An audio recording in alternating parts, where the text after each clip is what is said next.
Okay, we're here today with Julie Trunzo of Your Castle Real Estate. I'm fairly excited about this meeting because Julie's got some unique ways of marketing homes, something she calls the entry-only offer.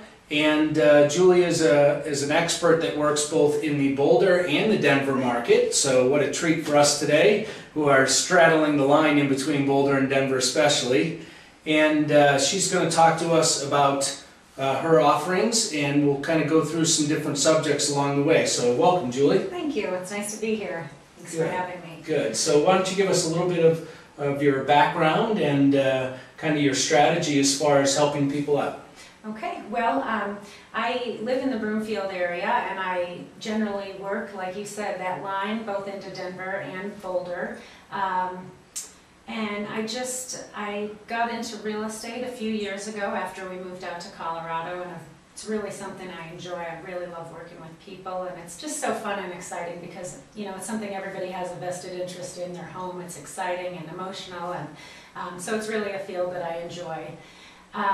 As far as the, you know, different ways you can list your home, like Steve mentioned, we have an entry-only listing. Why don't you explain that so people can understand what that is? That's a term that I haven't used at all in the resource. So. Okay. Well, it's kind of for those people that are in between the for sale by owner and a regular full, you know, using a listing agreement with an agent. And what it does is it gives you that exposure on the MLS. And it's for those for sale by owners who are offering something to the buyer's agent, but really want to keep that keep the cost down and not, you know, have to pay a listing agent.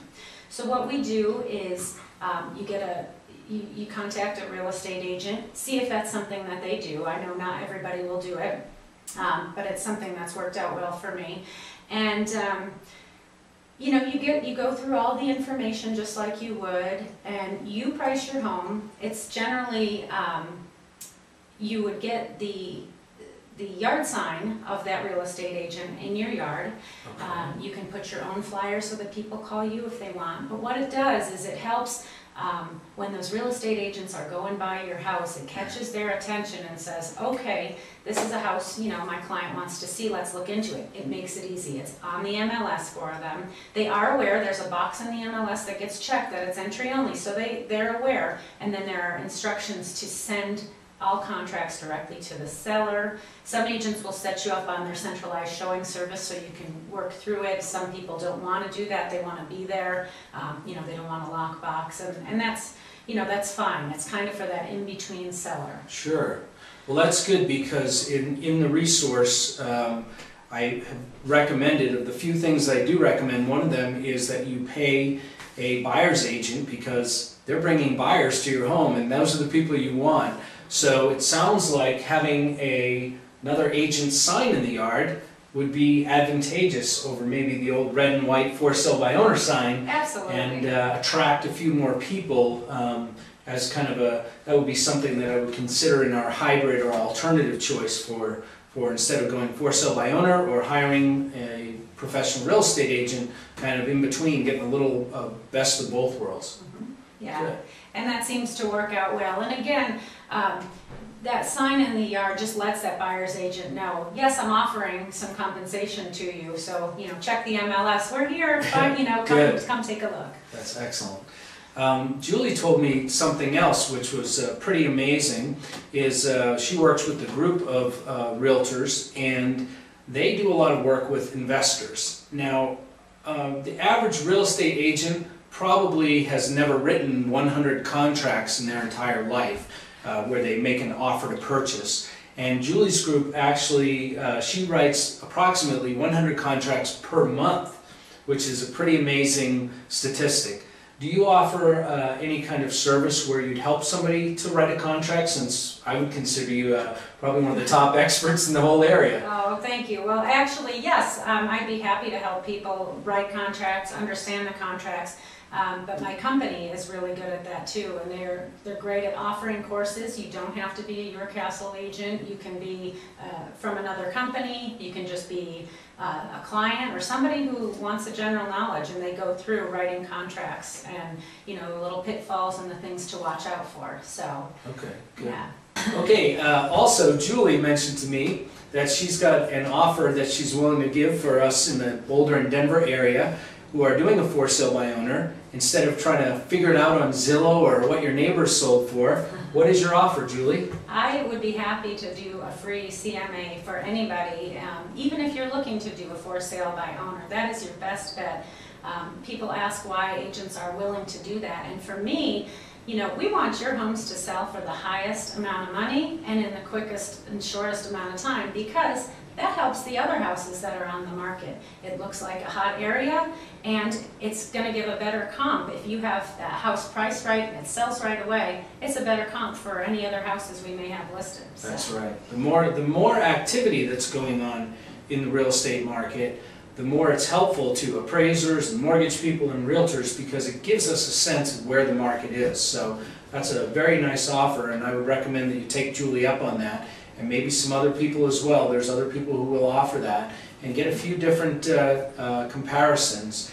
And you know, I'm going to tell you this statistic which we've talked about before. 89% of people who try for sale by owner eventually fall out of the process or got afraid and never went into the process. And of course, if you give Julie a chance at your business, that would be a great benefit for her for offering the free CMA. Well, thank you, and I appreciate that. Of course. You know, another thing that people ask about for sale by owner, and it's really important, your real estate agent will tell you, really, you need to prep your home for those buyers coming in. You know, I have probably a list of 20 things that I advise my own clients, and I do provide a staging consultant free of charge with all of my listings. But, I mean, there are a lot of resources out there, and I'm sure we can talk about them today, or if you have any questions on the other 15 that I might not mention, please give me a call. And I will put Julie's information both on the webpage and some text on the video so that you can contact her with those questions. And let's actually go over this a little more in depth. When I was creating the FSBO resource and going through the steps of being a FSBO salesperson, I really struggled with whether I should put value home as number one and then prepare home as number two, or vice versa. Right. Because in a way, if you prepare your home correctly, you're going to get more value. But the reason I chose to put value home number one is because it gets you thinking right away about, wow, you know, these things do affect the value of my home, my preparation. And so that was a great lead-in by you. I didn't even ask you to go that direction. So why don't we talk about that a little bit more? You said you have a list of 20 things. Why don't you give us 3 or 4 highlights, and then people can contact you with the questions on other points. Okay. Well, my first suggestion is, and it's something that people overlook, painting. Painting is one of the easiest and most expensive things you can do to increase the value of your home. You want to choose neutral colors. Again, we want to appeal to the masses. Just because you like light or dark colors may not, you know, the buyers coming in may not agree. So if you go neutral, that's a good thing. Paint the walls, paint the trim. People forget, paint the front door. If it's chipping a little bit and, you know, well, the agent is looking to get into that lockbox, people are looking around outside, and that is really important. They're looking, oh, we have to do a lot of work. You know, that's the first feeling they get, and you never get a second chance at a first impression. So yeah, that's a great one. And if you have these, you know, some people have really large vaulted ceilings, and it's difficult for them, you know, oh, we want to get this on the market. Do an accent wall. You know, make sure any of the walls that need a touch up or a refresh, do those. But you know, one accent wall, a little pop of color, will really do amazing things for a home. It just makes it. As long as the color's not far away from neutral, just something offsetting. Absolutely. Okay.